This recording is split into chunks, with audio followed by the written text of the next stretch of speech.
Jayamrata kowe mesti jenenge Petruk. Dasar kala nyata sapa? Kala Birawa siswane Penemban Durna.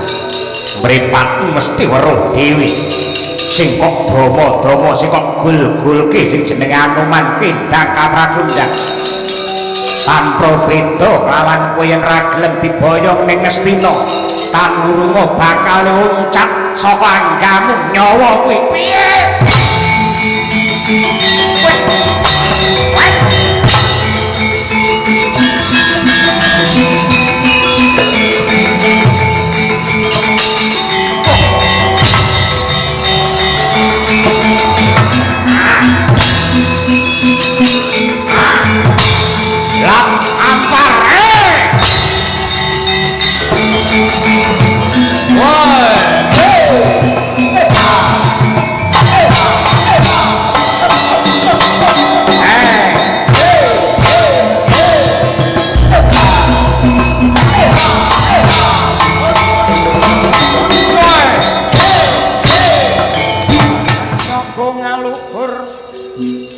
Dasar kakak warnanipun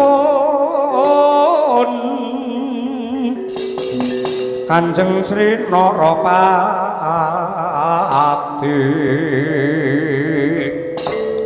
Raja kang ebelaran tumpang pamutan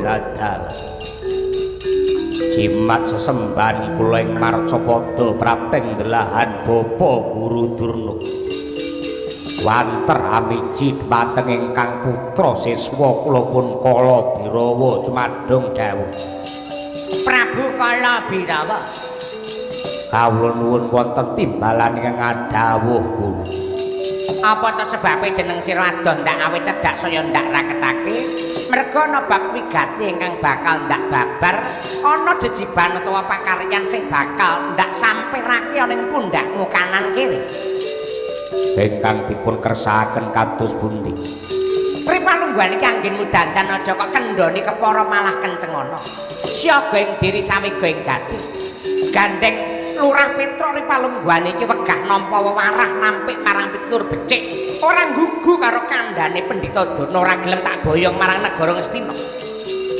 Nadyanto adiku Patih Sengkunis perintah lawan para sata Kurawa supaya nyerang ana ing pecuk-pecuk kilane yen nganti ana bobol borate ana ketleyek ing lelakon ndak jaluk kowe aja mung mangku tangan kudu makarti kudu tumandang ana madyan ing pabaratan yen tela kados mekaten boten langkung sendika ngestakaken dawuh keparingipun kula bidhal benjang menapa Guru Nadyanto sambung ngobor tol lintang rambatan pundak budhal dina iki ngestakaken dawuh paduka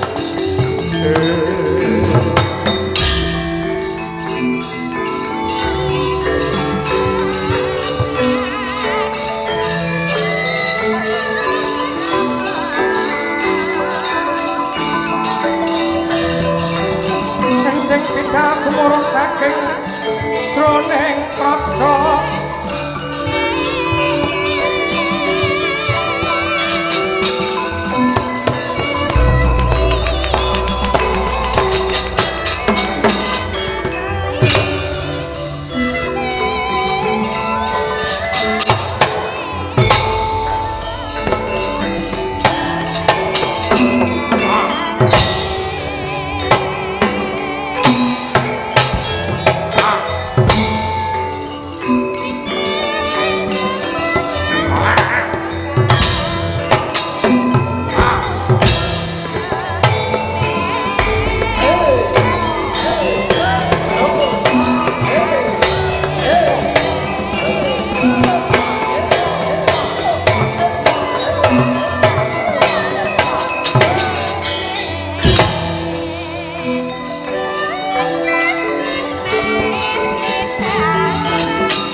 paning surit kong maguru kongsa teteka ya bu tulo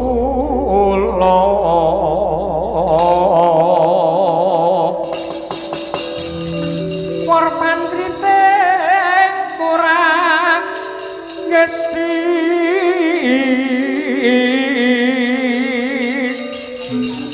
prakata ingkang bojo layu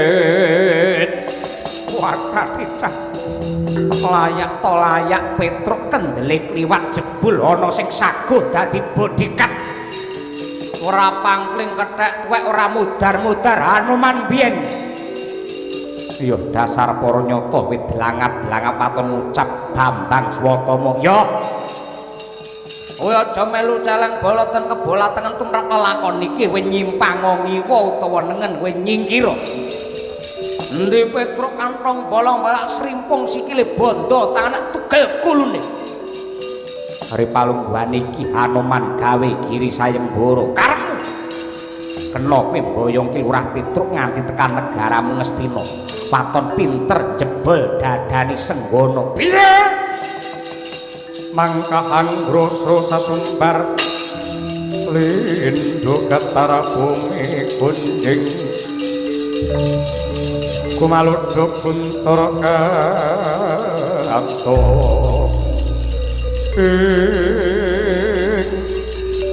sika marat murang tata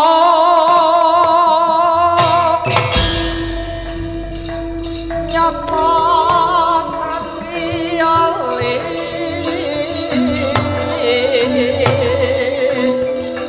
duwe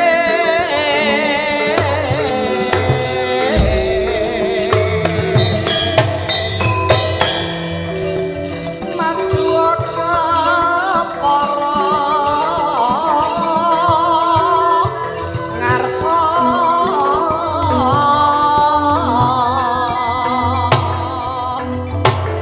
atuh kaprapiran ya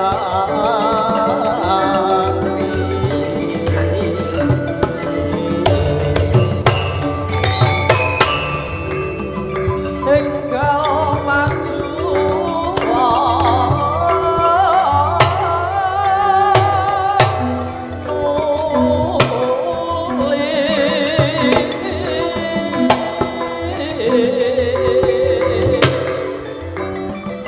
tanding yuda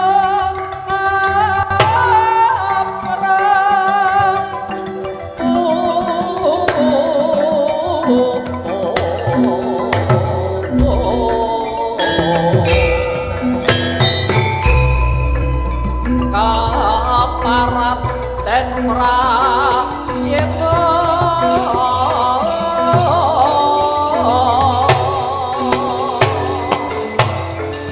nora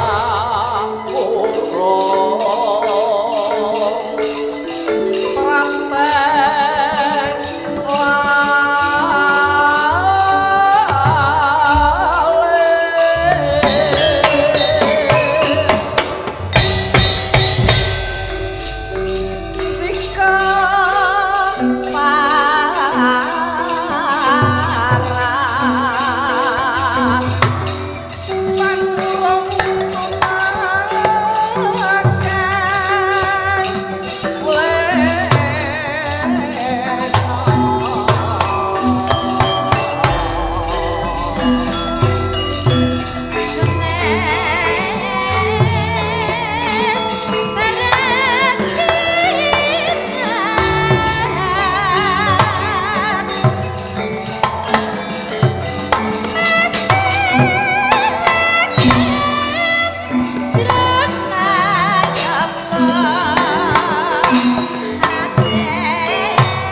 Coba datang di jalan.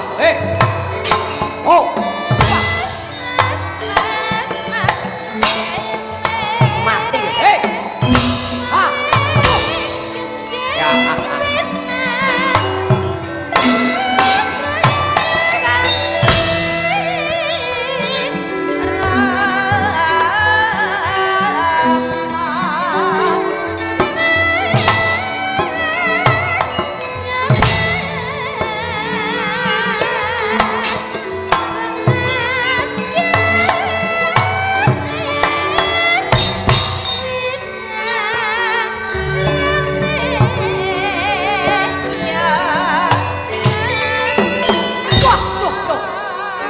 Ya. Waduh.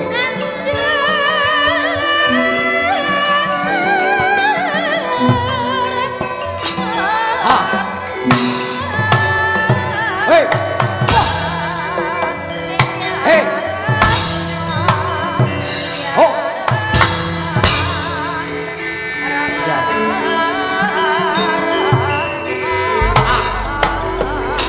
Oh. Hey.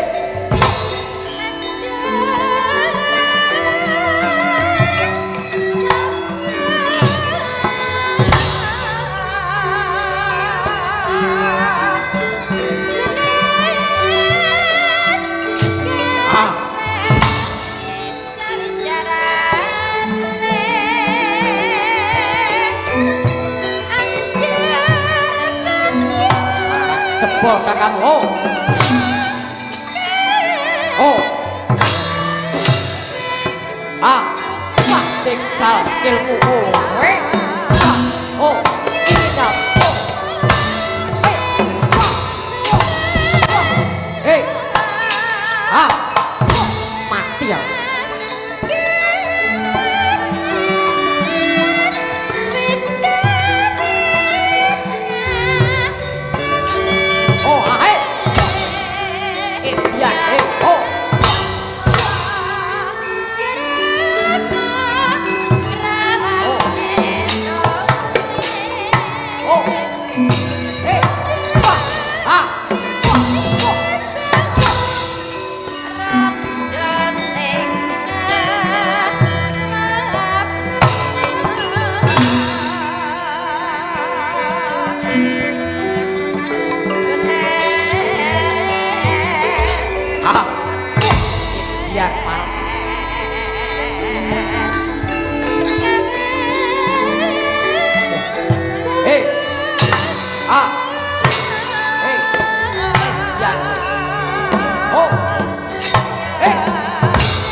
Ramudar-mudar.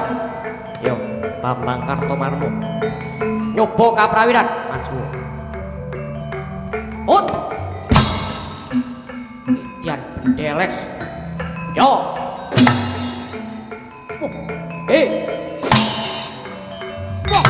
Hei.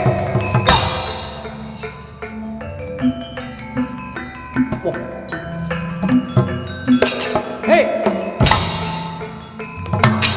Ah.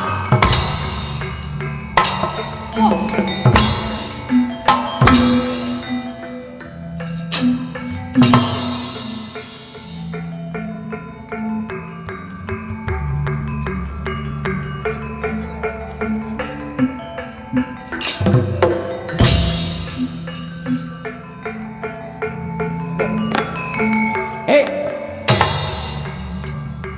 Ah. India. Oh. Hei. Ah. India. Boto singkar serahmu. Oh. Ah. Hey. Oh, hai. Hey.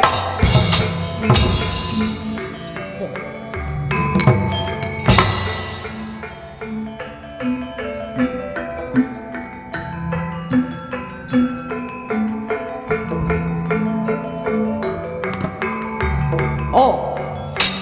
Ah. Indian. Oh, dua kembali. Go.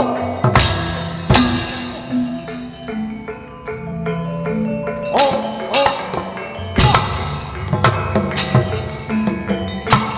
Hey. Ah. Dan.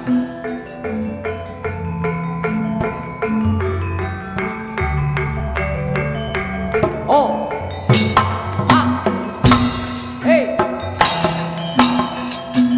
Go. Hey.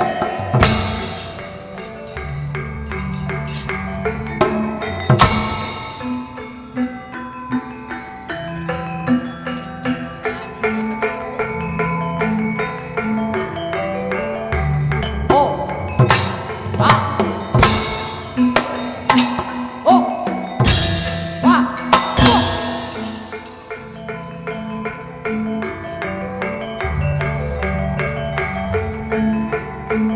Ombak.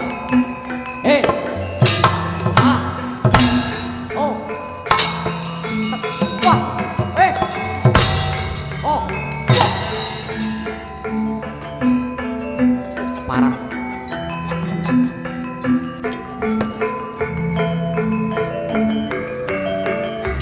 Hey.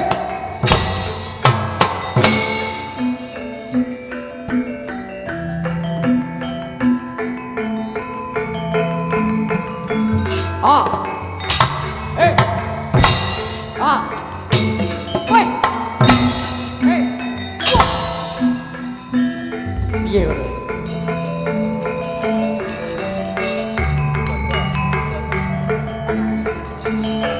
Tak paman.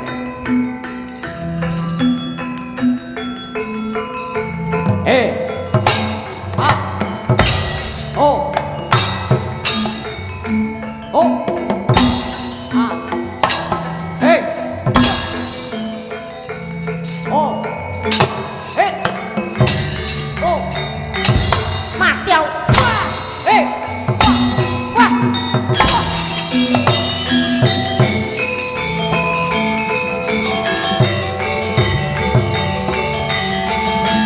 Minggir.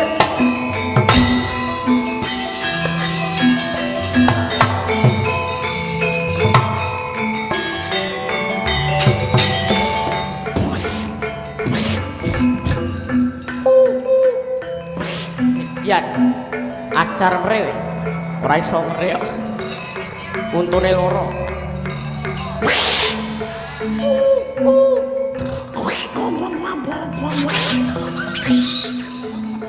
Yan.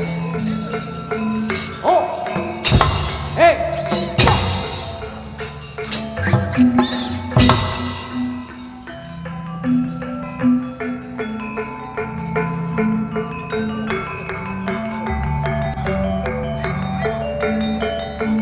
Oh. Ah. Hey. Hey.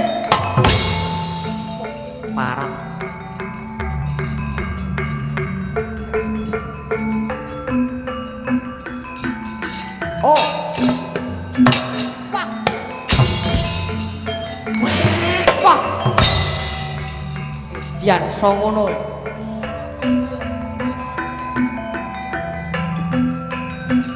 Oh. Ah.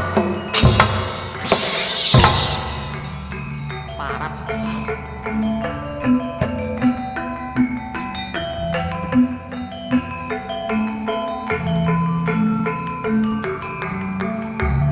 Yo. Oh. Ah, lo. Lo. Hey.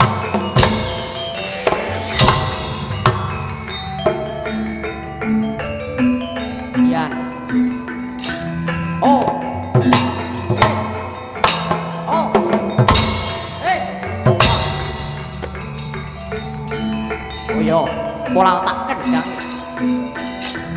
Hey. Oh. Oh. Edian. Oh, ah, ah, wah, wah. Oh, ah, wah, ah, wah. Hey.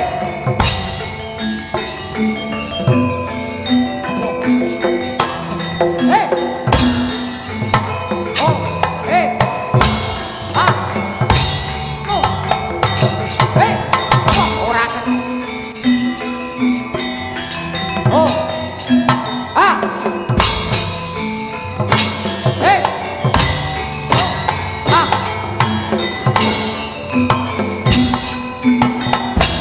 Ah. Hey. Wah.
Wah.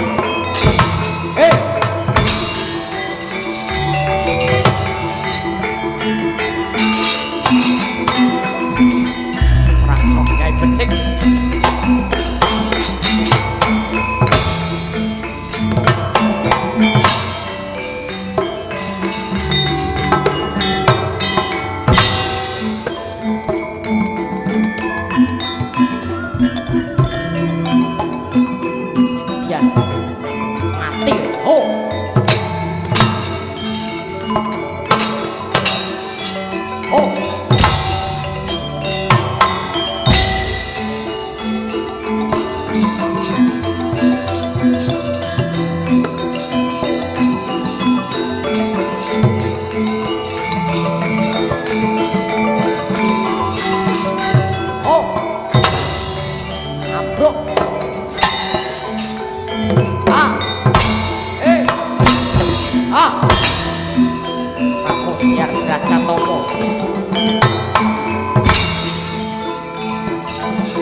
Wah lah dalah.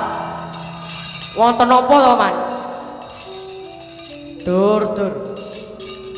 Kowe iki apa rada nyawang, kowe ora nyawang para Kurawa padha adus kringet perang musuh Anoman. Lah dalah, para Kurawa niku jumlahe kathah, Man. Meng mungsuh Petruk, wah gampang, Man. Wong siji musuh wong 100, bayangno ya menawa wong 100 to, Man. Ya ning coba mulane kowe iki nek ana wong perang aja turu. Mbok nyawang kae sing maju dudu Petruk. Kae sing maju ana Anoman. Wah. Lah terus kula kon pripun, Man? Ya kon perang to, Dur. Mungsuhe sapa? Ya Anoman iki piye to? Wah, musuh Anomane niku kethek. Mboten saged, mboten level, mboten timbang. Nah terus piye? Ape nek kula niku perang kali sampean mana to, Man? Oh ya lucu to, Dur. Wis, pokoknya aku ora gelem. Aku nggak mau tahu. Kowe kudu perang. Musuh Anoman mbun sapa musuhe, kowe kudu perang. Kowe lah salah. Yen ngoten kula tabrak dong banteng, Man, ora usah. Dung banteng nyapa to. Wis ndang kono perang nggih mang dongakne, Man.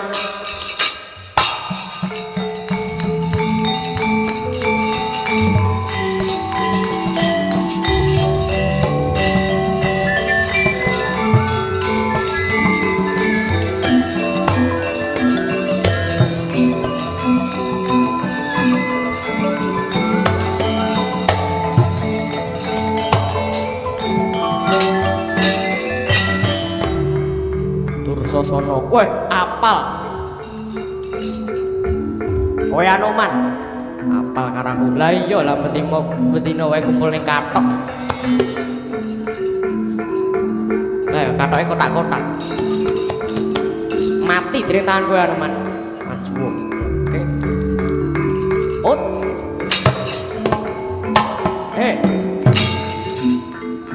Ah.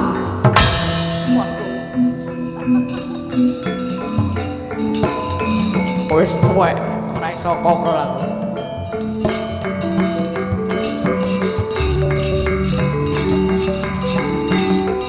Cepol kakak mana-mana, ambruk. Tunjuk, bante, tunjuk, uncalake.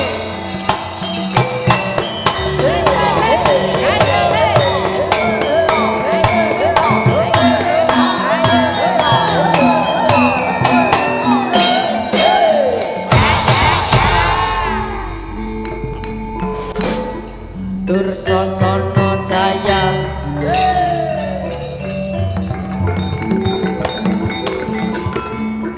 Dursasana menang.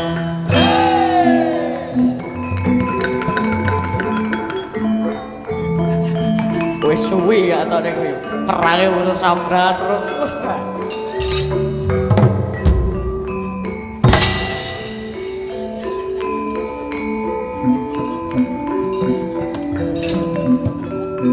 Oh, ora apa-apa. Hati-hati, ora usah ngeling. Oh, ora apa-apa. Oh, tunjuk bante, tunjuk uncalake.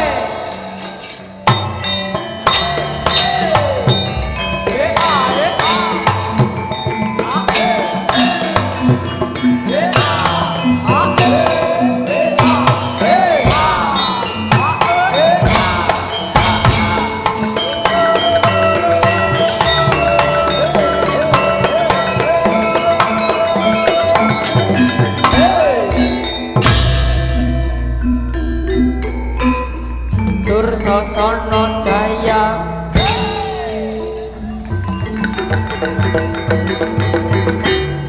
Dursasana menang.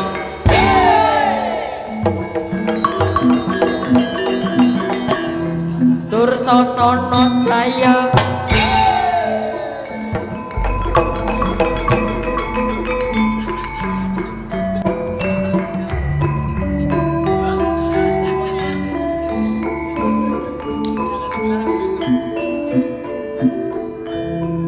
Ora iso yen koyo ngene. Kudu dibetulne Gunung Kembar ini.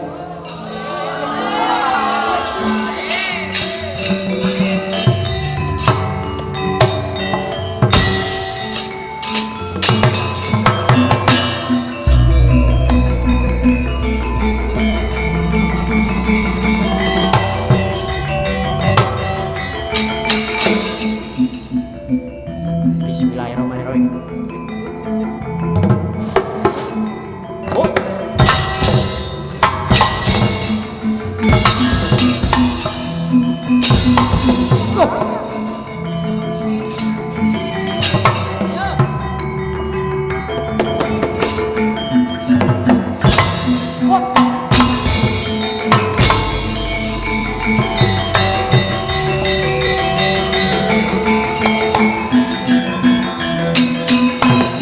Sabetan tersilit tersulit.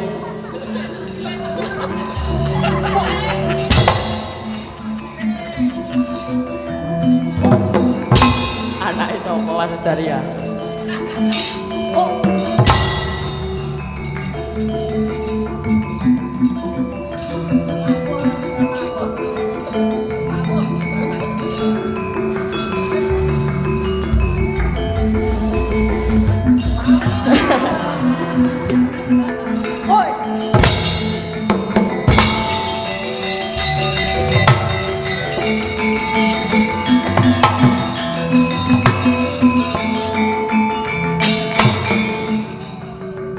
Dursasana kowe ora bosen perang jotos-jotosan terus. Lah iya.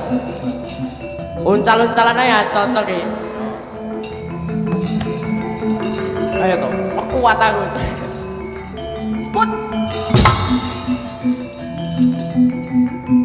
Weh. Alon naik.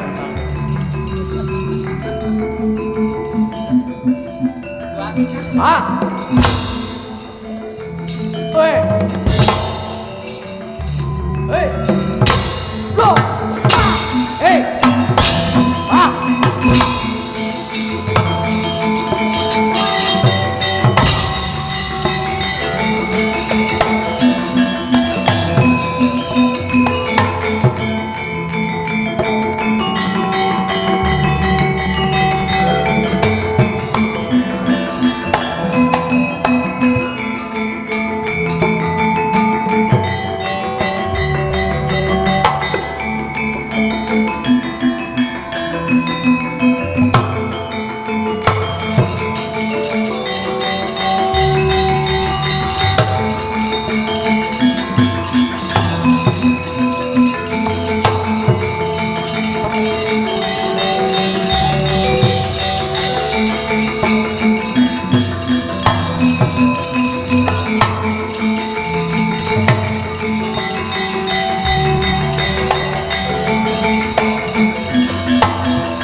Posakan broning kewo mandi koton telang padangipun kang ketaman brojo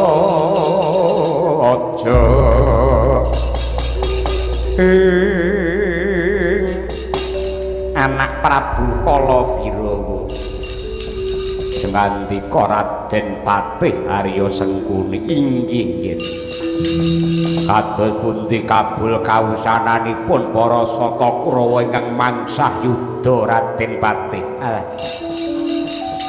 Mboten gondra sepira sedaya sami dadi gotongan.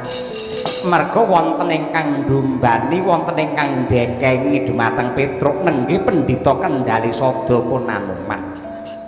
Cukat cakut rengginas tampil. ing atase nembe kados mekaten kemawon parandene prigele kliwat ukur.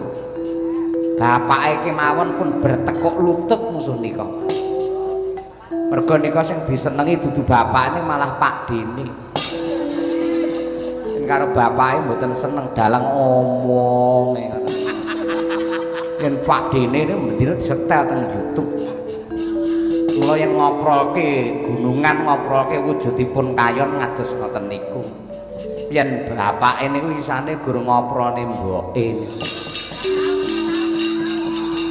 Nggih, anggene nggih seneng kemawon ya. Kados mekaten menika sak mangke gandeng para sata Kurawa sami dados royongan Purbawasisa kula aturaken dhumateng anak Prabu Kalabirawa. Mangsu mingkir mangsoraki mangkeploki saking ketebian wong pecuk-pecuk ilan menawi boten mawut kula gurani batang.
Tak gelap ngampar.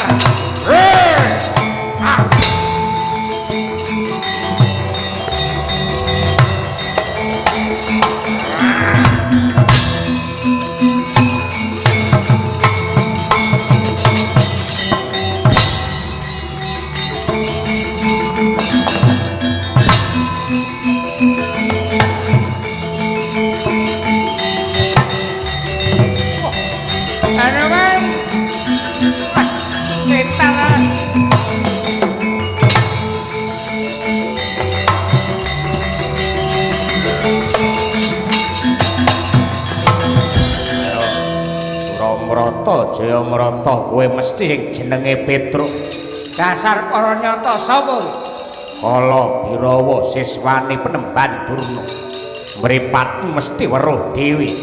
Sing kok dama-dama sing kok gul-gulke sing jenenge Anuman Kendang Kapracundang. Tanpa beda lawan kowe yen ra gelem diboyong ning Ngastina. Tan wurunga bakal uncat saka anggamu nyawa kuwi piye? Wait.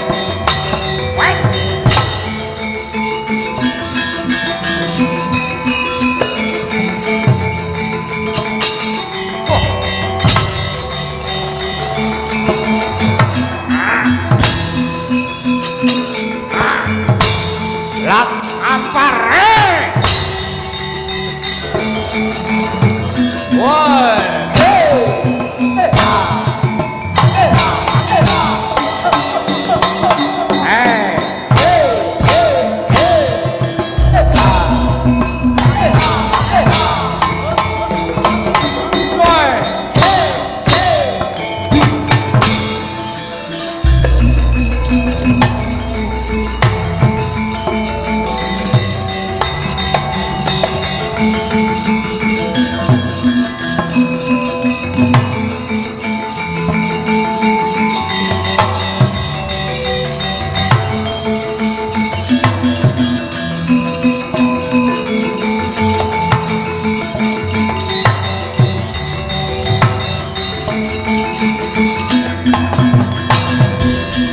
Kala Pandhawa biya gumulung mangsiring sata Kurawa kambak Petruk ati ente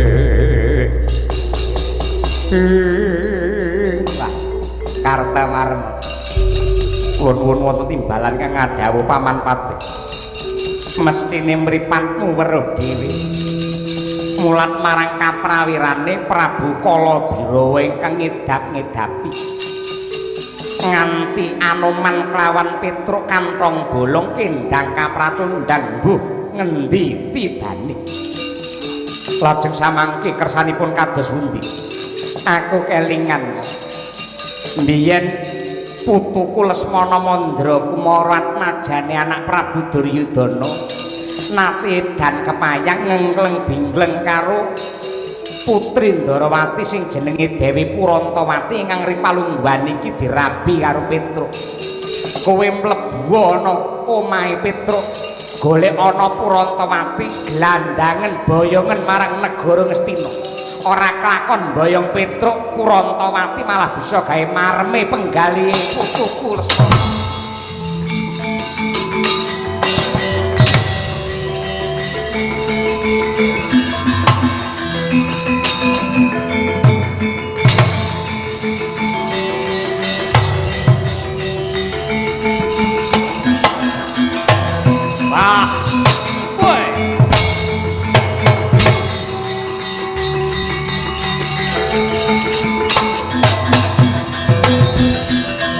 Patrape menungso ngatasi kowe pejabat negara yogine yak-yakan patrap ninggaling tata krama kowe sing jenenge Purantawati pusar Puranyata ripalungguhan iki wong wadon krubyuk kabutan Pinjung ora perlu kakean pertingkat ndak boyong marang negara Ngastina dipalakrama kelawan sesembahanku Angger Lesmana Mandra Kumara ora bakal tiba ning Padasuri ning tiba ning kasur babut yang kebak kamulyan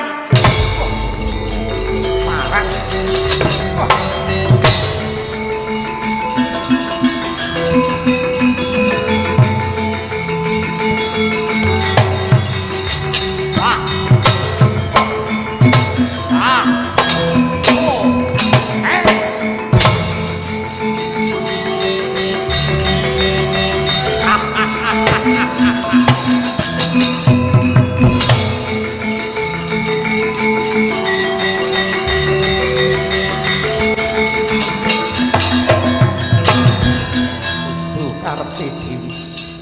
kaya mengkono patrape para sata Kurawa wani Cumantaka nyidra kelawan ibuku iki anake lanang Ki Lurah Petruk sing jenenge Lengkung Kusuma ora bakal meneng mulat kahanan sing kaya mengkene nyuwun sewu sinuwun Prabu Ndarawati sinten ingkang kula sambat sebuti kejawi namung jeneng dika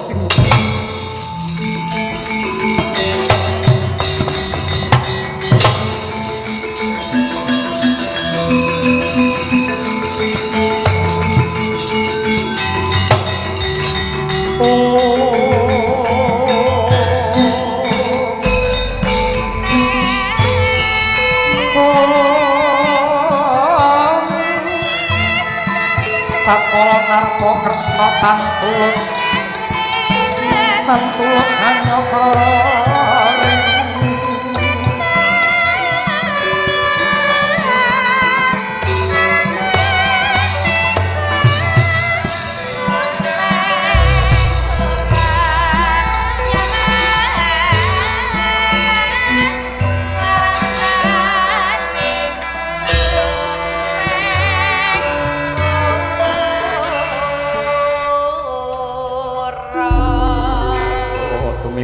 hangulati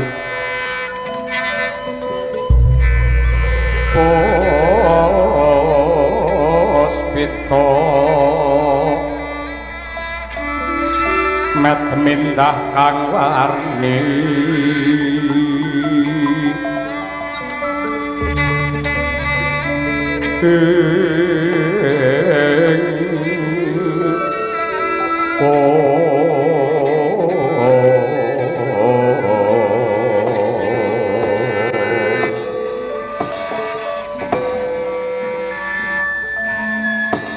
Koko Prabu Ndarawati, adikku Dimas Setyaki piye? mumpung samangke menika wancinipun ratri mestinipun paduka nembe lunggar boten wonten jejibahan.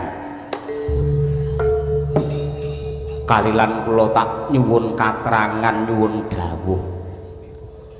Magepokan apa? Putra putri paduka mliginipun awanenggipun Petruk kantong bolong. Menika mangke menawa mboten badhe ngucemaken dhumateng asmanipun paduka Kanjeng Sinuwun. Tiyaki, Boten dawuh. mestine kowe tau krungu pangandikane para pinter, siji pesti, loro jodho, telu wahyu, kuwi purbane Gusti. Sing nadyan menungsa diwenengake budidaya lan ndedonga ning kabeh mau kalah kelawan kodrat. Tur dasare ngantarane Petruk lawan Purantawati, loro-lorone wis padha-padha kaprawasa ing katresnan, tegese wis jumbuh wis gambuh, ngibarate wong keplok nyatane ya muni tenan. Mula babar pisan ora ana rasa sing sumelang, kuwatir gedene getun keduwung lamun to anak Ratu Ndarawati dipalakrama mung sak Petruk. Merga tumrape wong bebrayan ukurane wong mulya lan ukurane wong marem lan uga ukurane wong tentrem kuwi dudu mapan ning derajat pangkat sawah ombol lan tegal jembar, nanging kamulyan kuwi dumunung ana rasa panarima. Mula gandeng si Purantawati wis gedhekake rasa panarima, dasare tulus lan suci katresnane. Lah ingkang sinebut tresna wuta ki ya kaya Purantawati. Sing jenenge tresna wuta ki ora nyawang, iki sing dirabi iki wong sugih apa wong miskin, wong pangkat apa wong melarat, wong sing iso nembang apa mung sing iso nyawer tok. Ning ukurane ya kuwi suci ning katresnan. Nyatane nganti ripalungguhan iki kowe lek ora nate krungu kabar sing jenenge Petruk lawan Purantawati bandur bantah dredah munggah panca bakal lek ora nate. Merga pancen wong loro kuwi wis gedhekake rasa panarima. Tiyaki Wonten dawuh. kejaba saka kuwi aku mung bisa njurung pandonga lan pamuji, muga-muga bebrayane Purantawati kelawan Petruk ora mung dadi bojo ning bisa dadi jodho. Nuwun sewu bentenipun menapa bojo kaliyan jodho. Yen bojo kuwi mung kababar ing tata lair, wujude kasat mripat, tegese amung winatesan dening kewadakan. Mula wong golek bojo kuwi luwih gampang awit syarat-syarate winatesan dening tata lair. Lanang kelawan wadon gelem karo ora karo gelem. Seneng karo marem, kene butuh sing kono ya butuh, sing lanang karep sing wadon ngoyak. Mula kang mangkono wong bebojoan ingkang mung adhedhasar paningal wadak lan sinurung hardane hawa nafsu kuwi adakane ora bisa lestari, tegese bakale bubar tengah dalan. Merga talining katresnan mung kumbak-kumbul dening nafsu lan pepinginan ingkang sarwa owah lan gingsir. Nah, ewadene yen jodho kuwi dununge ana ing batin ingkang tulus, batin ingkang resik, dasare tinuntun dening Roh Suci. Mula saka kuwi reh ning menungsa ora bisa netepake marang lelakone dhewe merga menungsa ora ana kang sampurna. Mula bab jodho kuwi yektine ya mung Gusti ingkang nyipta jagat ingkang menang nemtokake. bebasan kaling-kaling ana gunung pitu yen tetela kinodrat dadi jodho yektine ora kurang dalan tanpa beda kelawan Petruk kelawan Kurantawati kae Setyaki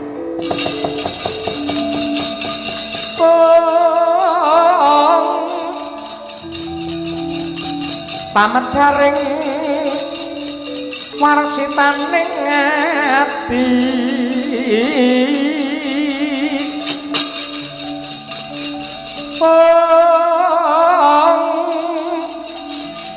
Sumantaka haniru pujangga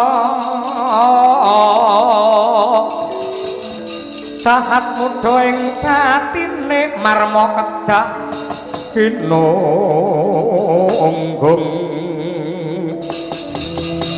tanroh yen ngesami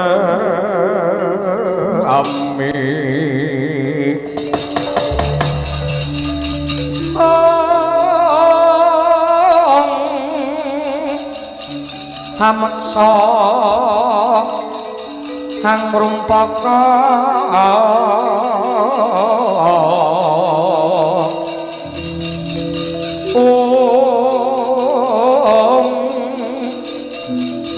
Pasa kang kelantur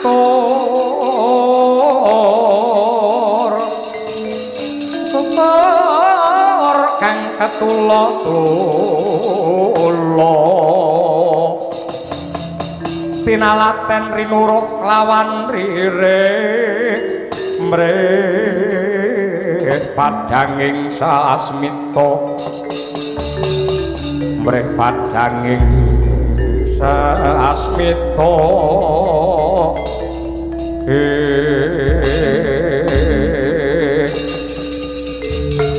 Paduka Prabu Ndorowati jimat sesembahan kula ing Marcapada prapting delahan nyuwun pangapunten ingkang agung dene kula Cumantaka cawe-cawe tumrap lelampanipun ingkang putra pun Kurantawati nanging saksampunipun kula nampi dawuh Paduka sakmangke sampun padhang jinglang gamblang raos ing manah kula ingkang tegesipun sucining katresnan tulusing tiyang bebrayan menika yektosipun ingkang dados pangrabut lan ugi dados rana pangibadahipun titah kalian Gusti ingkang Maha Murah.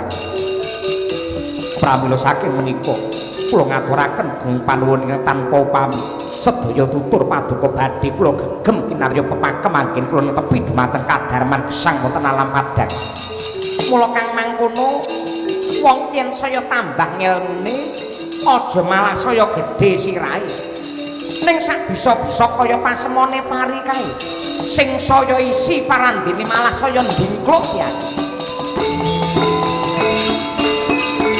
Sorote pandamku luluk amadhangi. Amadhangi jroning pakaryan. Menangi wadana ramu-ramu.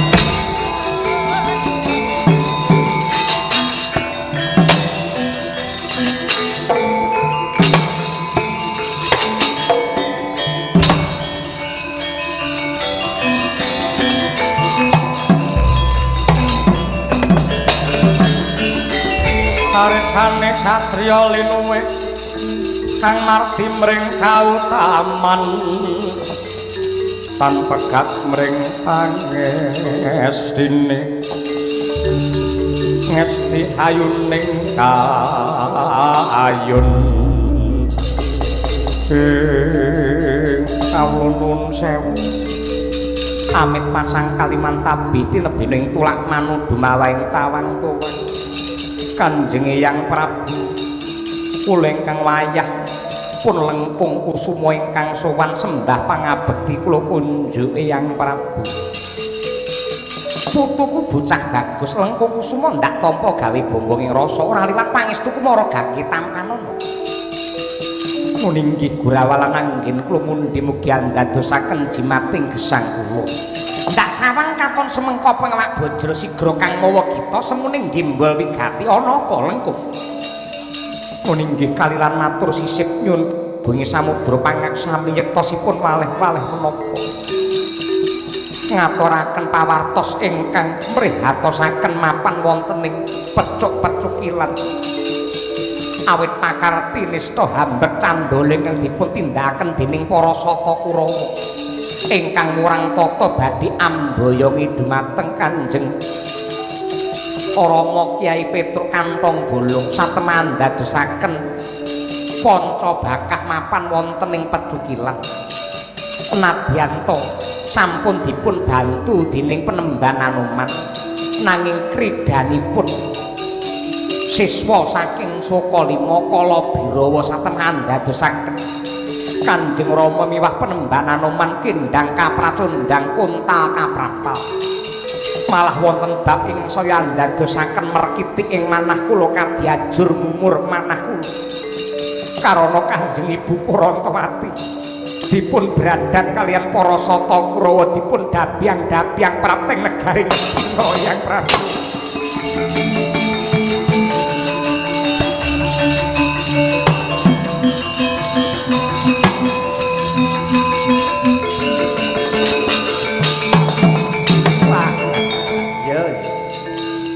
Ya, mbok menawa palungguhan iki pangeran lagi ndadar sepira ketrimane uripe wong tuamu sakloron. Ora kok teges aku ora tanggung jawab tumrap lelakon ing pecuk-pecukilan nanging ngene nggih Lengkung. Wis cetha pratela lamun ta wong tuamu klebu repat Ponokawan kuwi rina wengi tansah nderek dadi abdine para Pandhawa. Lan uga Petruk kuwi duwe wong tuwa simbahmu dhewe Karang Kadempel ya kuwi Kyai Semar Badranaya. Kaya luwih prayoga bab iki kudu dirembug lawan panjenengane lan para Pandhawa kudu cawe-cawe tumrap lelakon iki. Kula kang mangkono, Setyaki. Wonten dawuh Kang Prabu. Mangsa borong katentremane negara Ndrawati reksanen sing kanthi becik. Lengkung Kusuma ya tak kanthi bareng sak lakuku prapta ana ing Karang Kadempel. Saken.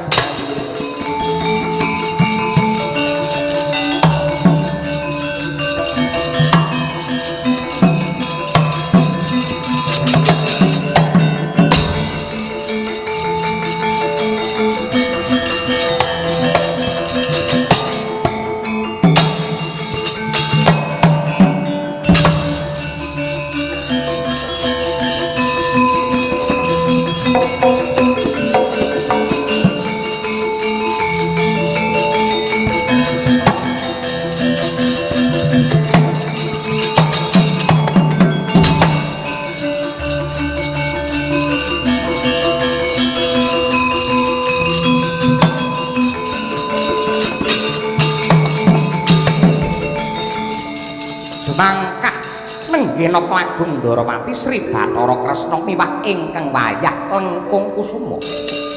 Bener kang tinuju nenggih ing Klampis Ireng.